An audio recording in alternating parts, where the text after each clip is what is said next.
Sahana Bhavatu Sahano Bhunaktu Sahaviryam Karavavahai Tejasvina Vaditamastu Mavidvishavahai. Om Shanti Shanti Shanti. Om. May the Divine Being look over us lovingly as a mother and father. May the Divine Being support and nourish us as a mother and father.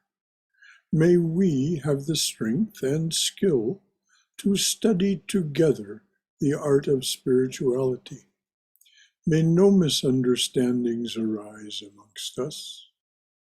Om. Peace, peace, peace and blessed beneficence be unto us and to all beloved beings everywhere. Well, good evening, everyone, and namaste.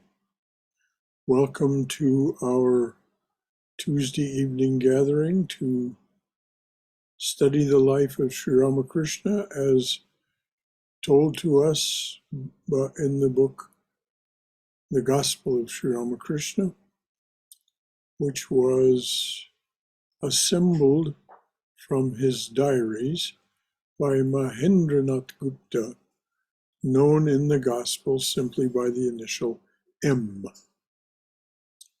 Sri Ramakrishna once remarked when asked who was M, he said, "Ah, he is my instrument."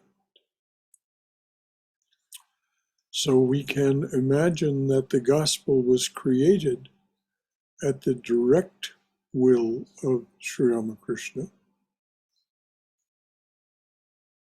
that it is left for our guidance, our inspiration, and as an invitation to accept the avatar as our refuge and liberator,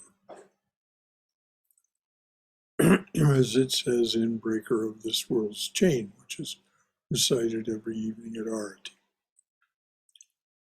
Before we begin this week's reading and discussion, is there anything left from last week that remains unclear, or something that you would like to relate from your own wisdom or experience about your spiritual practice or your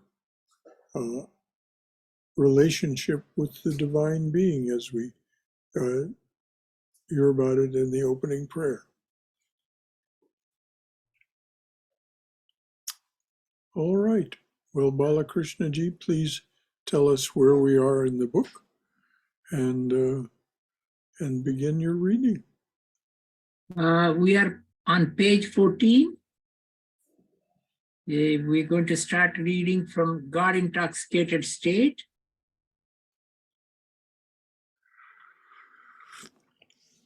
God Intoxicated State.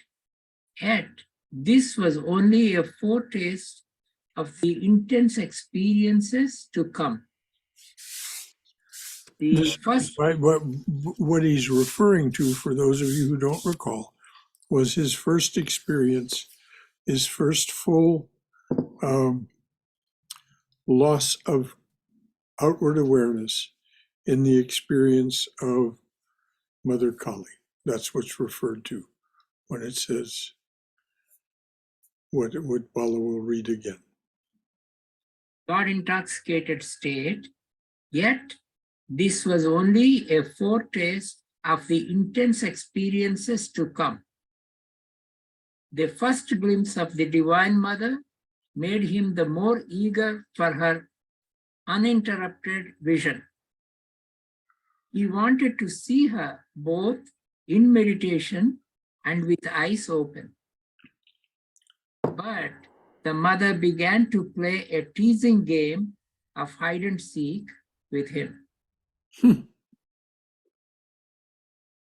intensifying both his joy and his suffering. weeping bitterly during the moments of separation from her. He would pass into a trance and then find her standing before him, smiling, talking, consoling, bidding him be of good cheer, and instructing him. During this period of spiritual practice, he had many uncommon experiences. That word uncommon is, Yes. it hardly begins to express it.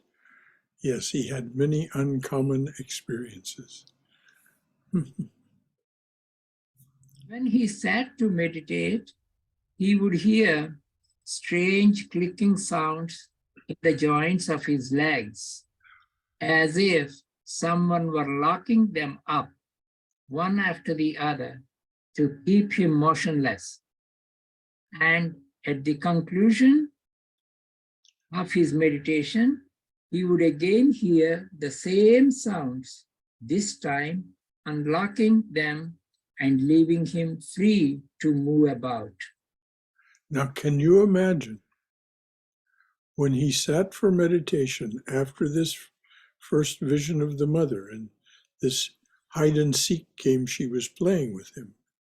He would sit for meditation and he would hear this clicking sound and be unable to move his legs and arms. He was not able to move them.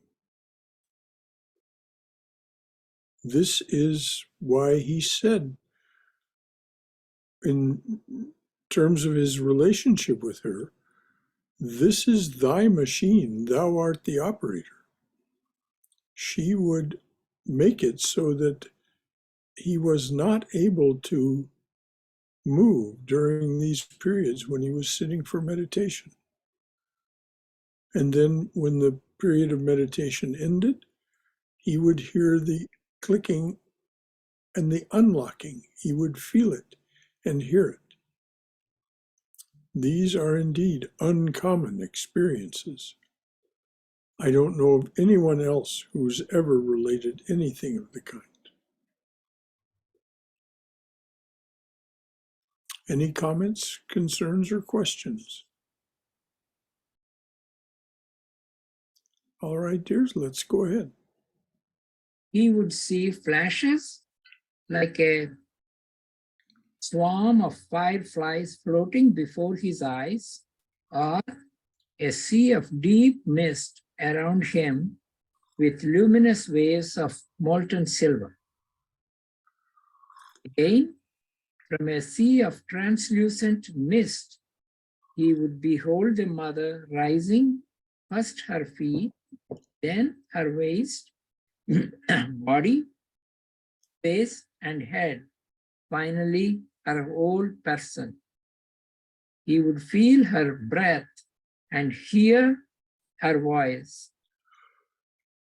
Worshipping in the temple, sometimes he would become exalted, sometimes he would remain motionless as a stone, sometimes he would almost collapse from excessive emotion. Many of his actions, contrary to all tradition, seemed sacrilegious to the people. He would take a flower and touch it to his own head, body, and feet, and then offer it to the goddess. Or, like a drunkard, he would reel to the throne of the mother, touch her chin by way of showing his affection for her, and sing, talk, joke, laugh, and dance. Just so those of you who don't know, this touching the chin is a Bengali. I don't know if it's throughout India or not, but it is a Bengali way of delivering a kiss. Oftentimes, the person would touch their own chin and then touch yours. This is what he was doing. He was actually kissing the mother, as we hear in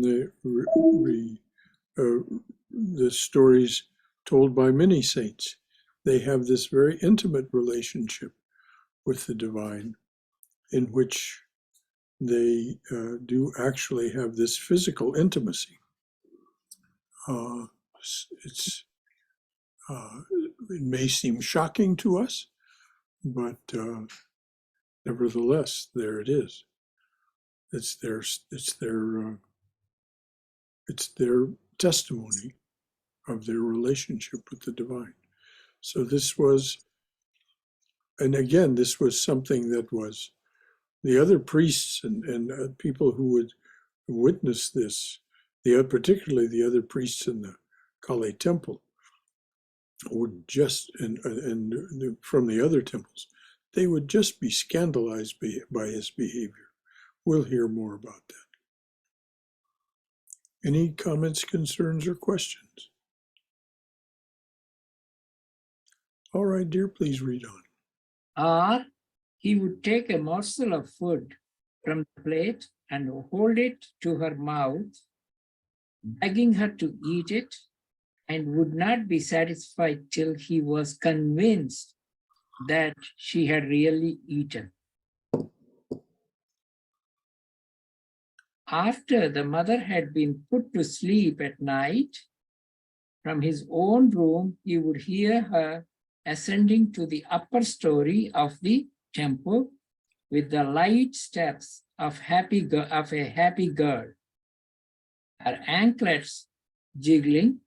Then he would discover her standing with flowing hair, her black form silhouetted against the sky of the night, looking at the Ganges or at the distant lights of Calcutta.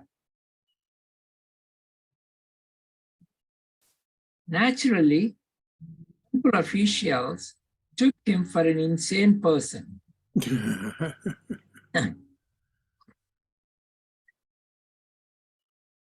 His worldly well-wishers brought him to skilled physicians, but no medicine could cure his malady.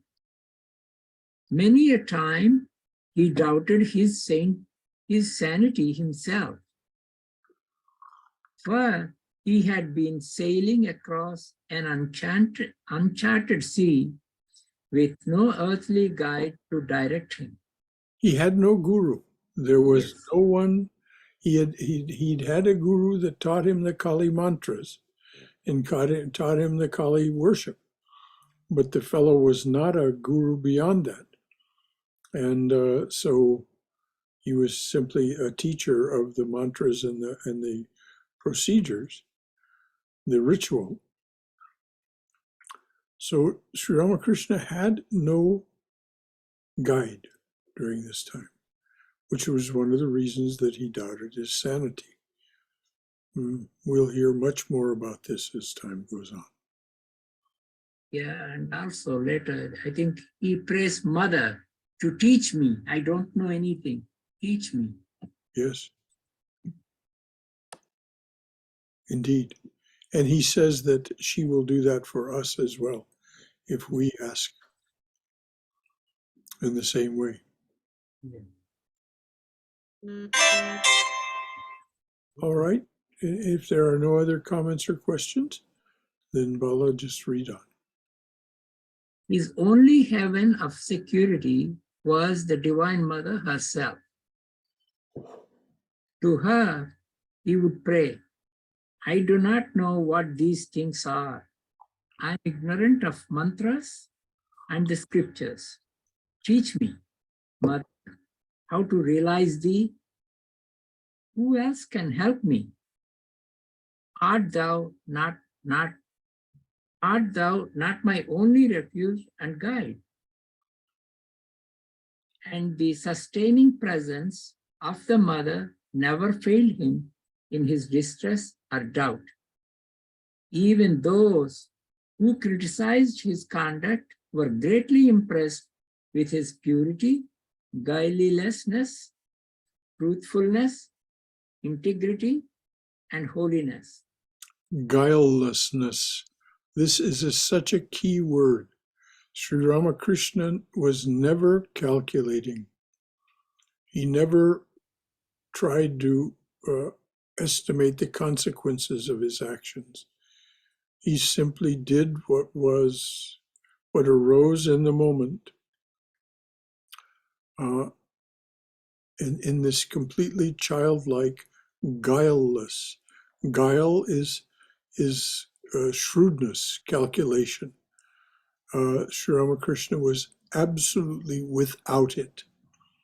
This was remarked on by everyone who knew him, including Vivekananda, who at the beginning was very critical of him and called him insane and said he was hallucinating. But he never doubted his sincerity and remarked on his guilelessness, that there was no calculation or shrewdness in Sri Ramakrishna in anything that he was doing. So this is a very important word. So please read that sentence again, Balakrishna ji. Yes. And the sustaining presence of the mother never failed him in his distress or doubt. Even those who criticized his conduct were greatly impressed with his purity, guilelessness, truthfulness, integrity, and holiness. They felt an uplifting influence in his presence. It is said that samadhi or trance no more than opens the portal of the spiritual realm. Ramakrishna felt an unquenchable desire to enjoy God in various ways. For his meditation, he built a place in the northern wooded section of the temple garden. With Hriday's help, he planted there 5 sacred trees. The spot, known as the Panchavati, became the scene of many of his visions.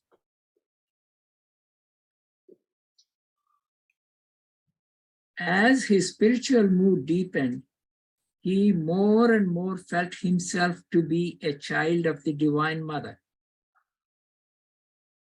He learned to surrender himself completely to her will and let her direct him.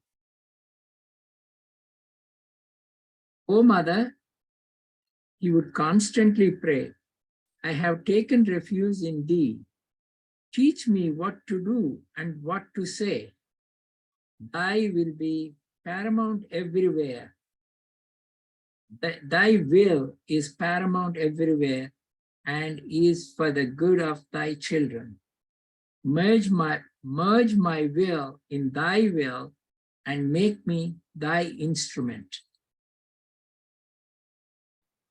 Now imagine, this is the Lord of the universe, born in human form, if we are to believe what is said of Sri Ramakrishna. This is the Lord of the universe, evolving the being that he became through total self-surrender to the Divine Mother in the form of Kali. Shakti, the divine energy that manifests everything we can know, everything we can experience, everything we can think. All these are part of Shakti, the energy of creation, sustentation, protection, and transformation or destruction. Time, space, and causation, duality. All of this apparent duality, it's all due to this energy of the divine feminine, which Sri Ramakrishna related to, and not only related to, but surrendered himself totally to, as the Divine Mother in the form of Kali. Is there any comment any concern or any question from anyone about this relationship between Sri Ramakrishna and the Divine Mother. Actually, I really like the paragraph or two before, due to the fact that, that's something I wrestled with for a long time. In that, I guess, coming from a Christian Protestant background, I had a lot of baggage on feeling like it was wrong to try to surrender the irreverent desires and parts of me to the God, as thinking, well, that, there's something wrong with that, or that's, it just felt wrong. But at the same time, the total surrender, you have to surrender all of that. And it kind of took me a while to get used to that idea of the irreverent nature also. Well, it's the testimony of all of the saints in that book, Love Poems from God, that there was a period in which they felt unworthy of this total surrender, of being in this intimate relationship with the divine. So it is very much a part of the spiritual unfolding for us to have this feeling of unworthiness. And this is why Sri Krishna very directly addresses it when he says to Arjuna, "Turn to me in utter devotion. Turn to me in utter devotion. I see no sinner." In other words, your unworthiness disappears in my eyes. Turn to me in utter devotion. I see no sinner. Holiness itself shall transform you. Holiness itself in active form is what Sri Ramakrishna related to as the Divine Mother. And so she was transforming this child born to Kudiraman Chandramani in the village of Kamarpukur, transforming this being into the full manifestation of spiritual mastery that then Sri Ramakrishna can and does share with us. Any other comment or question? Thank you, Glenn, for that. Brother Shankara, Yes, Daniel. would you mind giving that quote again from Sri Ramakrishna? Which quote was that, dear? Very last one that you mentioned. Turn to me completely. And Oh, this is not from Sri Ramakrishna. It's I from apologize. Sri Krishna in Oh, Bhagavad gotcha. Gita. Okay. Yes. Okay, thank you. Turn to me in utter devotion. This is a paraphrase, not an exact quote, but it's as the storytellers say, it may not be exactly a quote, but it's accurate. So it is, turn to me in utter devotion. I see no sinner. Holiness itself shall transform you. And this is the experience of all of these saints in Love Poems from God. They finally surrender to the invitation of the divine being to be in full relationship. As I say, sometimes in shockingly intimate terms, they'll describe it. Shocking to our puritanical, post-Victorian ethos. But it makes no difference to them whatsoever. That was their experience and their glory. I encourage everyone to read that book, Love Poems from God, because this is the testimony of 12 people who have been down this road before us and look back to us and say, this is what happened, and this is who I am now as a result. And it is quite a tale for each one of them.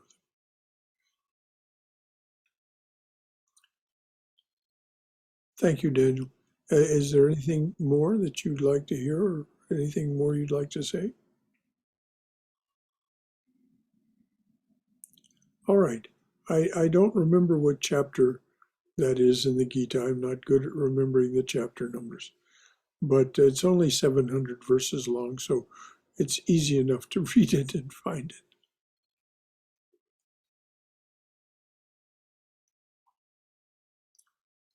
Anything else from anyone? All right, Balaji, please read on. O mother, he would constantly pray, I have taken refuge in thee. Teach me what to do and what to say. Thy will is paramount everywhere and is for the good of thy children. Merge my will in thy will and make me thy instrument. His visions became deeper and more intimate. He no longer had a meditate to behold the Divine Mother. He no longer He had no to longer meditate. had to, yes. He no longer had to meditate. To behold the Divine Mother. Even while retaining consciousness of the outer world, he would see her as tangibly as the temples, the trees, the river, and the men around him. On a certain occasion, Mathur Babu stealthily entered the temple to watch the worship. He was profoundly moved by the young priest's devotion and sincerity. He realized that Sri Ramakrishna had transformed the stone image into the living goddess.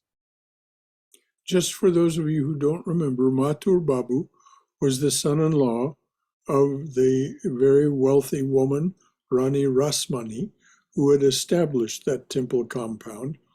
And it was Mathur Babu who persuaded Sri Ramakrishna to become Kali's temple priest.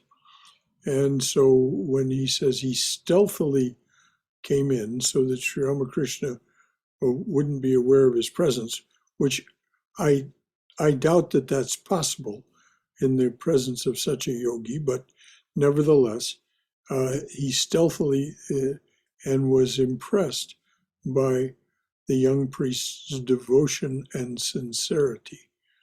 Well, this is one of the reasons he did this, is because he was being told by temple priests and others that would come to witness Sri Ramakrishna's worship that he was a madman, and that what he was doing was totally irreverent.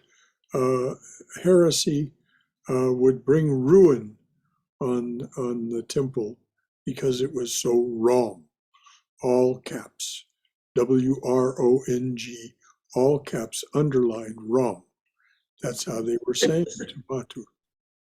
And so this son-in-law of the Rani Rasmani that was responsible for running the temple complex did not share that opinion. So please read that again, Balaji. On a certain occasion, Mathur Babu stealthily entered the temple to watch the worship. He was profoundly moved by the young priest's devotion and sincerity. He realized that Sri Ramakrishna had transformed the stone image into the living goddess. Sri Ramakrishna one day fed a cat with the food that was to be offered to Kali. This was too much for the manager of the temple garden, who considered himself responsible for the proper conduct of the worship. He reported Sri Ramakrishna's insane behavior to Mathur Babu. Sri Ramakrishna has described the incident. The Divine Mother revealed to me in the Kali temple that it was she who had become everything. She showed me that everything was full of consciousness. The image was consciousness, the altar was consciousness, the water vessel were consciousness, the door still, the door still was consciousness. The door sill. Yes, the door sill was consciousness. The marble floor was consciousness. All was consciousness. I found everything inside the room soaked as it were in bliss, the bliss of God. I saw a wicked man in front of the Kali temple, but in him also I saw the power of the Divine Mother vibrating. That was why I fed a cat with the food that was to be offered to the Divine Mother. I clearly perceived that all this was the Divine Mother, even the cat. Now, there's an interesting incident in the life of Holy Mother that illustrates what Sri Ramakrishna was talking about. Some of you may recall it. It occurred when Holy Mother was living for a time, as she did from time to time, in Jairambati, her home village. She had a household there. Among the household were some young brahmacharis of the Ramakrishna order who were there to take care of her. And there was also a cat that was part of the household. And like all cats, occasionally that cat was mischievous. One time it had done something mischievous, and one of the young brahmacharis grabbed it by the scruff of the neck, yanked it up, and was going to give it a whack. And Mother said sharply, one of the few times that Swami Chaitanananda noted that she spoke sharply. She said to the young brahmachari sharply, "Don't beat that cat. I am in that cat. Don't beat that cat. I am in that cat." And so here's verification, years and years later, of the insight that Sri Ramakrishna had, that the Divine Mother was the consciousness of that cat. The Divine Mother, as Sri Sharada Devi, was the consciousness of the cat that the brahmachari was about to beat or give a whack to. So any comments or concerns or questions about these, what Sri Ramakrishna said? The image was consciousness. The altar was consciousness. The temple floor of marble was consciousness. The door sill was consciousness.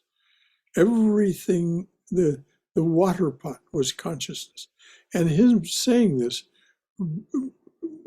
Vivekananda, or Narendranath Datta, as he was still known in those days, Narendranath Datta actually mocked him out loud to Sri Ramakrishna's other devotees and disciples, saying, "The water pot is consciousness. Oh yes, you really are crazy."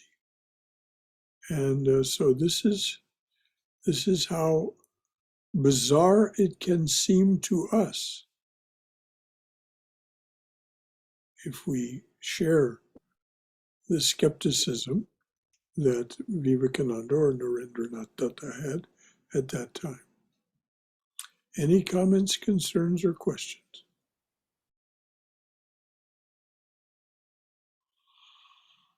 All right, dear. It's important for us to understand then, as we go forward, that Sri Ramakrishna saw everything as consciousness. Even those people whose behavior was impure or inauspicious, he saw them as consciousness also, though he related to them in an appropriate manner for him, so that they did not become too close to him. And he wouldn't accept things that they offered him, for example.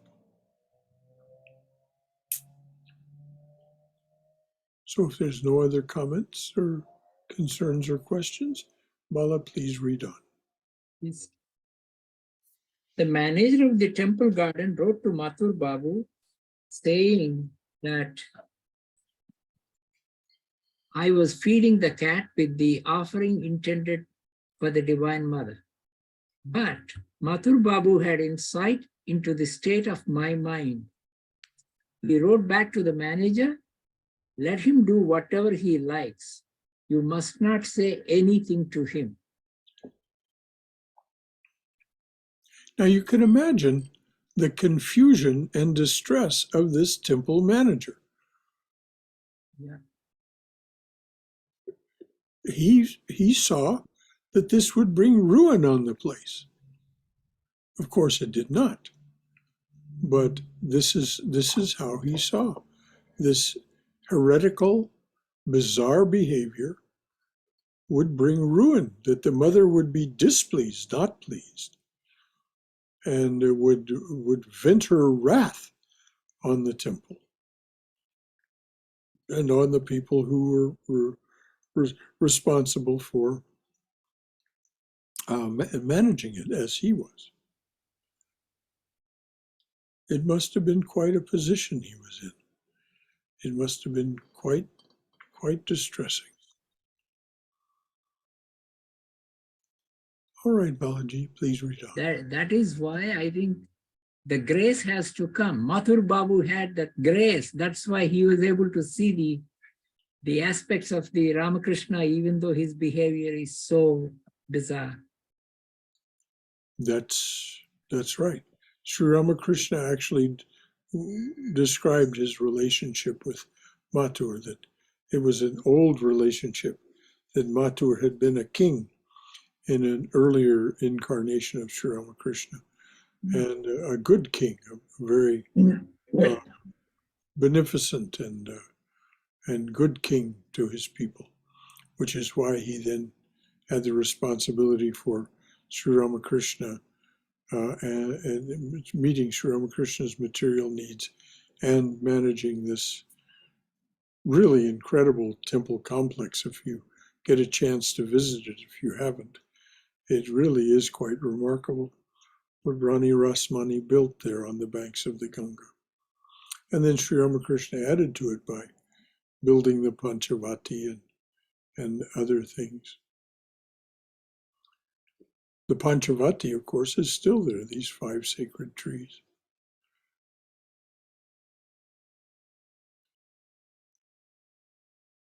Panchavati means 5 trees. Anything else from anyone before we read on?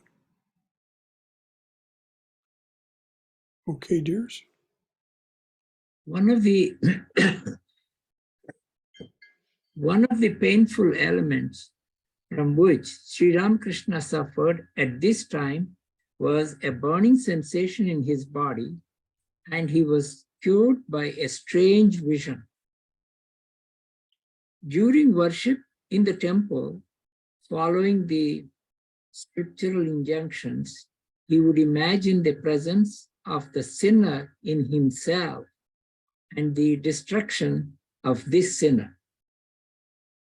One day, he was meditating in the Panchavati when he saw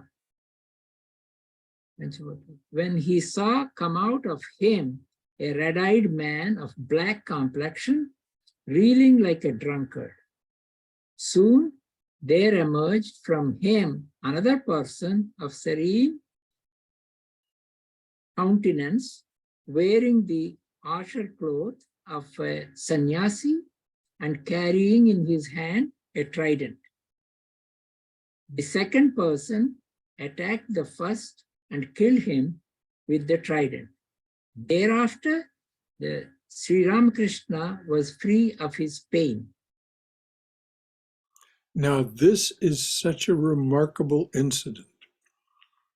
This Sri Ramakrishna, following the scriptural injunctions, was imagining this in Sanskrit called Papa Purusha, dark soul, evil being within himself and its destruction. And then he's meditating in the Panchavati. Remember the circumstances of his meditation. He was helpless at the time of meditation to do anything other than his meditation because his joints were locked. So he's sitting there, and this Papa Purusha, this dark being, is red-eyed, black in complexion, black skin. This has nothing to do with the Negro race, by the way, the black people. It has absolutely nothing to do with race or ethnicity or anything of the kind. This black being emerges from him. Then this saintly being, wearing the ochre cloth of a sannyasin, emerges from him, and he has a trident. A trident is many things, including a weapon.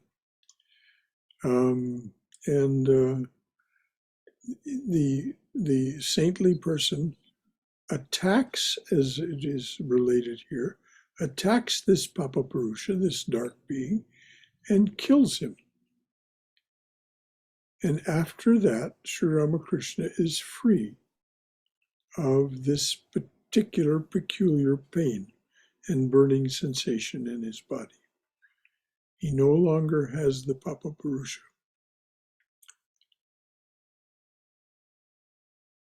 I think all of us can relate to the feeling that sometimes that there is a dark being within us. There is a dark side to us.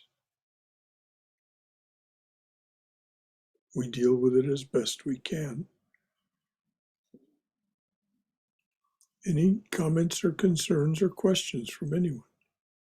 I think that is for the same reason. I think Vivekananda comments once. Every saint has a what is that? Every saint has a Future? Past. Yes, every sinner has a future. future. Yes. Yes, he was quoting someone else, but that is something that he said. Yes. Every saint has a past. Every sinner has a future. And it's this unworthiness that we feel has to somehow be expunged, because that unworthiness comes from the presence of this being and its insistence on its priorities, which are, of course, anything but the priorities of our spiritual path.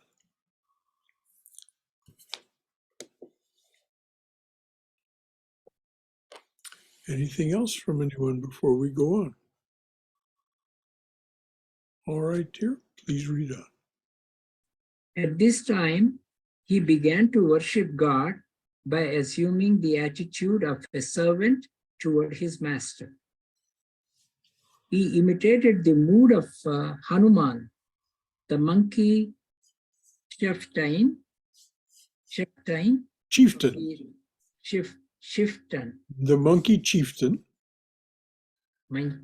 chieftain of the Ramayana, the ideal servant of Rama, and traditional model for his self-effacing form of devotion.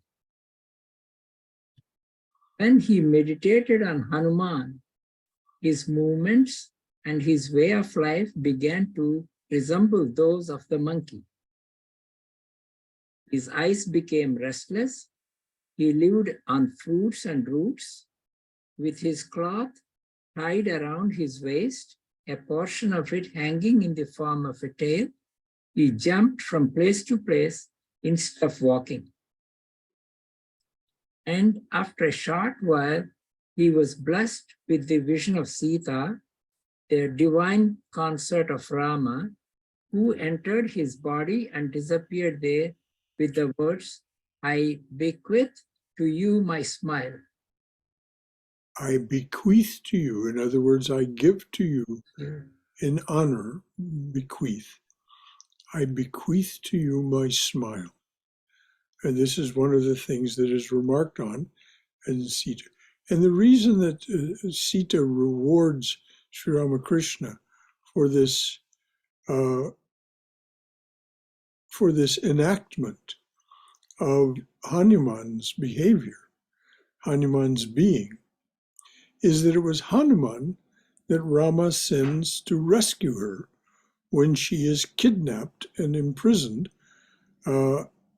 and importuned endlessly by Ravana, the demon king of Sri Lanka, or just Lanka as it was called in those days, the demon king of Lanka. And it was Hanuman who comes to rescue her. So she had this endless feeling of gratitude. There's an interesting story. I'm just going to do this little departure. There's an interesting story about Sri Krishna and his queen Rukmini. They're once in their palace there in either Mathura or Dwaraka, I don't remember which palace they were in. And the palace guard comes to announce the fact that Hanuman is there to see them and desires an audience. Hanuman. Now, this is all these years after the Ramayana, after Sri Rama's defeat of Ravana, and so on. It's said that Hanuman is ever living, ever existing. He's always alive and among us somehow. In any event, here are Sri Krishna and Rukmini in their palace, and the palace attendant comes and says, Hanuman is here to see you. And so Krishna turns to Rukmini and says, oh, we must assume our forms as Rama and Sita. Otherwise, Hanuman will be so disappointed. And so they transform into the beings of Sri Rama and Sri Sita. Instead of Krishna and Rukmini, it is now Rama and Sita. And Hanuman is escorted in. He has his time with them and leaves, and then they resume their former forms or appearances as Sri Krishna and Rukmini.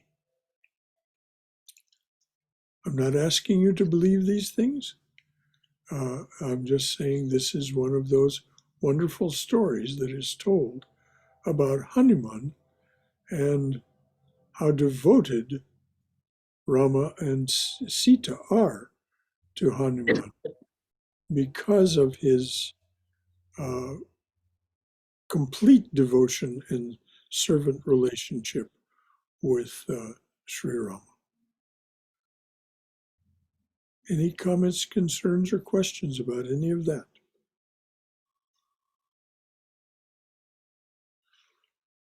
All right.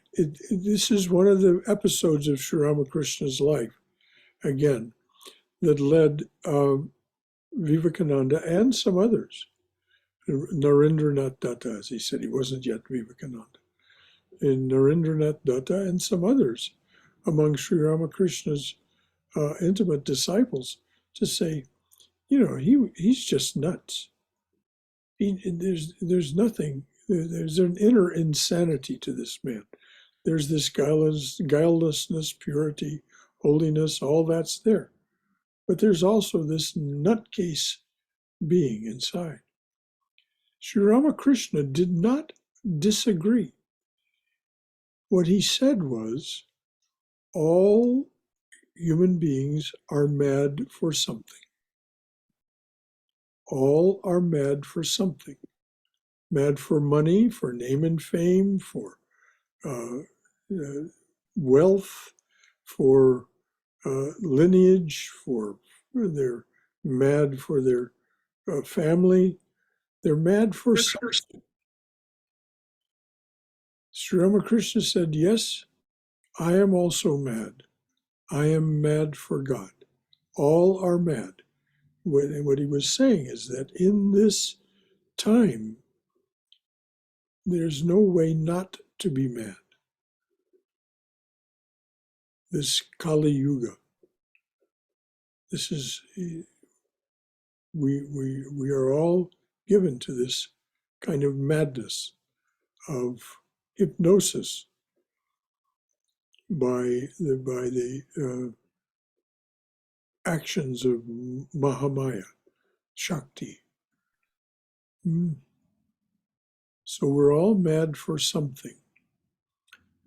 Sri Ramakrishna says, yes, I too am mad, but I am mad for God.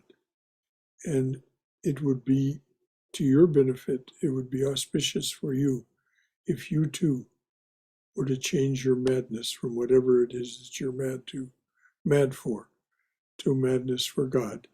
And he said, Mother will give you that grace if you ask. Any comments or concerns or questions about any of that?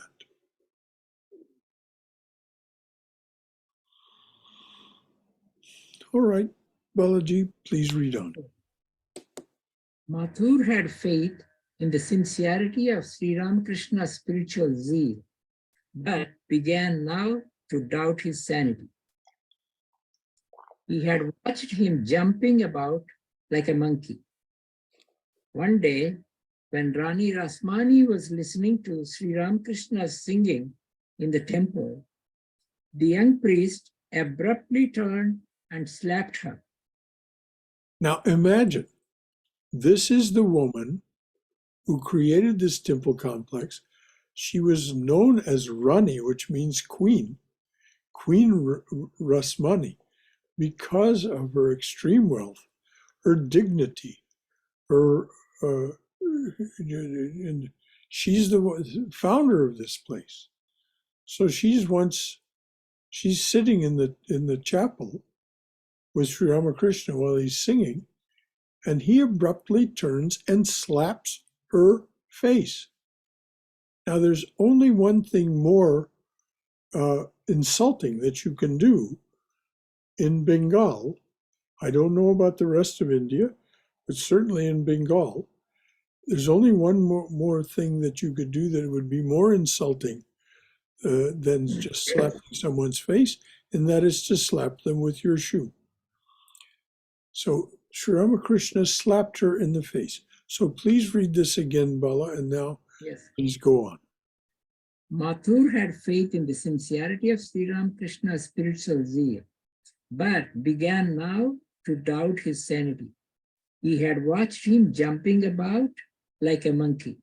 One day, when Rani Rasmani was listening to Sri Ramakrishna singing in the temple, the young priest abruptly turned and slapped her. Apparently, listening to his song, she had actually been thinking of a lawsuit. She accepted the punishment as though the Divine Mother herself had imposed it. Now imagine her humility to do this. Sri Ramakrishna later said that though he could never regret anything that he had done, he felt that it was over the top, that he should not behave that way, that he should be more compassionate toward people's lack of control of their minds. Though he had perfect control of his mind by that time, there was no reason that he should expect that other human beings would have that control. So as I say, it isn't that he regretted the action, but he did learn from it that he should not behave so violently as to slap someone for losing control of their mind. Once again, any comments, concerns, or questions about that particular incident?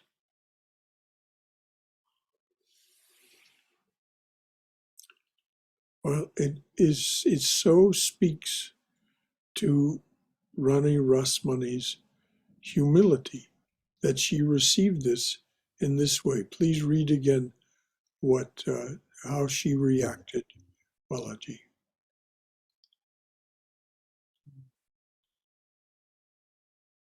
Apparently, listening to his song, she had actually been thinking of a lawsuit. She accepted the punishment as though the Divine Mother herself had imposed it. What she was thinking about by her testimony later, what she was asking the Divine Mother, Sri Ramakrishna was singing to the Divine Mother, but the way Rani Rasmani in that moment was relating to the Divine Mother is she was asking the Mother to cause her to prevail in that lawsuit, that she would win the lawsuit. And this is why Sri Ramakrishna did what he did.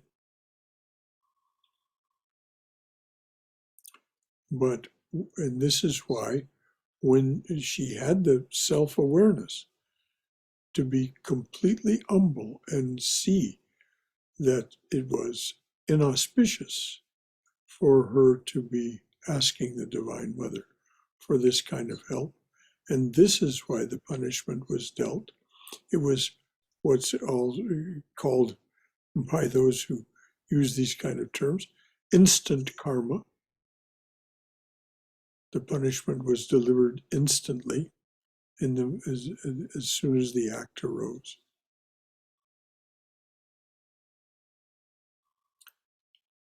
I think we'll leave it there for this evening. It's 8:26. There is a few lines to finish up to the para. Okay, very good, dear. Okay. But Mathur Babu was distressed. He begged Sri Ramakrishna to keep his feelings under control and to heed the conventions of society. God himself, he argued, follows laws. God never permitted, for instance, flowers of two colors to grow on the same stalk. The following day, Sri Ramakrishna presented Mathur Babu with two hibiscus flowers growing on the same stalk, one red and one white. Now, some people have said, oh, Sri Ramakrishna did an act of yogic power to make that happen and prove Mathur Babu wrong. This simply does not comport, simply does not align with the way Sri Ramakrishna was. It's just that the Divine Mother herself did that to show that that Mathur was being too scrupulous in saying that God follows laws and two flowers of flowers of different colors wouldn't appear on the same branch. So it wasn't Sri Ramakrishna doing some magic that made this happen. If it happened in any intentional way at all, it would have been the Divine Mother doing it. But Sri Ramakrishna did present it to Mathur. He didn't argue with him at the time of the incident or later. He simply presented him with this broken off branch that had growing on it a red and a white hibiscus.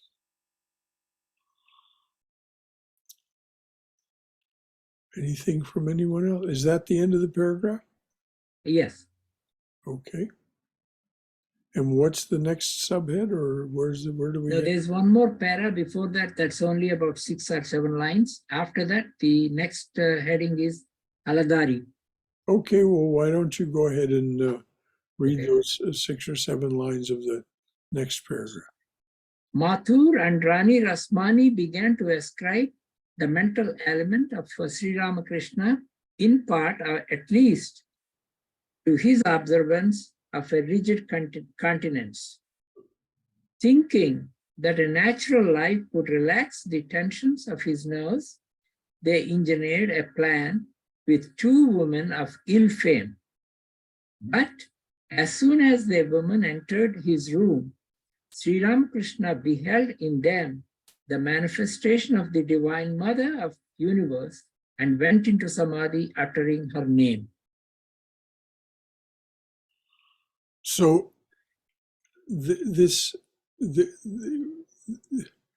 writer ascribes Mathur Badbu and Rani Rasmani's, they see Sri Ramakrishna's mental condition as an ailment, a sickness.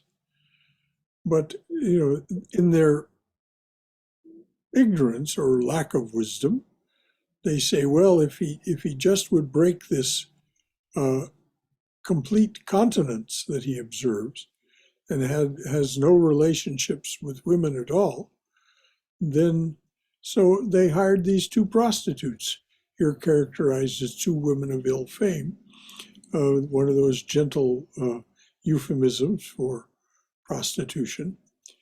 So they hired these two prostitutes who were in other places, they're described. These women were extremely skilled at what they did and were very beautiful and dressed absolutely. Rani Rasmani and Mathur Babu made sure that they came as alluring as they could possibly be. And instead of in any way seeing them in that frame of reference, seeing them as objects of desire, Sri Ramakrishna saw them as objectifications, as forms of the Divine Mother, and calling her by that name goes into Samadhi. You can imagine now what Rani Rasmani and Mathur Babu thought when they heard this. So we'll pursue this next week. Any thoughts or concerns or comments from anyone? All right, dears. The only thing is, God acts in so many ways, there is no way we can understand. Oh, no, we cannot possibly understand. We can assimilate these things and bring them into our meditation. And then we begin to see the analogs for these things within ourselves, which is why Sri Ramakrishna did what he did. He lived the life that he did so that we could understand that we too are that divine being behind the appearance of our personality and our ego. Behind the thinking mind is the heart, which is the seat of our true wisdom.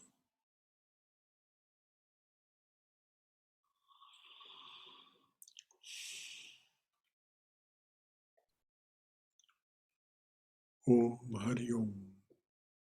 Om Asato Ma Satkamaya. Tamaso Ma Jyotirgamaya. Mrityor Ma Amritangamaya. Abir Moiti. O dearly beloved Lord, lead us from the unreal to the real. Lead us from this realm of endless noise and relentless deception to thine abode of silence, serenity, clarity, and peace. Lead us from darkness to light. Lead us from darkness and ignorance to the brilliance of thy wisdom and love. Lead us from death to immortality. Light us through and through, light us through and through with thy everlasting shining presence. Om Hari Om Tat Sat. O beloved Lord, make it so. Jai Shri Guru Maharaj Ji Ki Jai. Durga Durga Durga. May we be safe. May we be healthy. May we be cheerful. May we have peace of mind. May we be always, and know we are always, in the Divine Being's loving and protective embrace. Om Hari Om Tat Sat. Oh, dearly beloved, make it so. Any final thoughts from anyone? All right. Of course, tomorrow evening we'll study Bhagavad Gita. On Saturday, we will read and discuss Patanjali's Yoga Sutras. And on Sunday, which is Palm Sunday, we'll have a Christian-related take on Raja Yoga, Christ being a great Raja Yogi. And the title of that talk is Cast the First Stone. Some of you will know the story to which that relates. Otherwise, you'll find it in the newsletter when it comes Thursday or Friday. Anything else from anyone before we sign off? I hope you're all subscribers to the newsletter and get what it is that is sent out in the way of our announcements and bulletins and so on. All right. Good night, everyone. Good night, Shankaraji.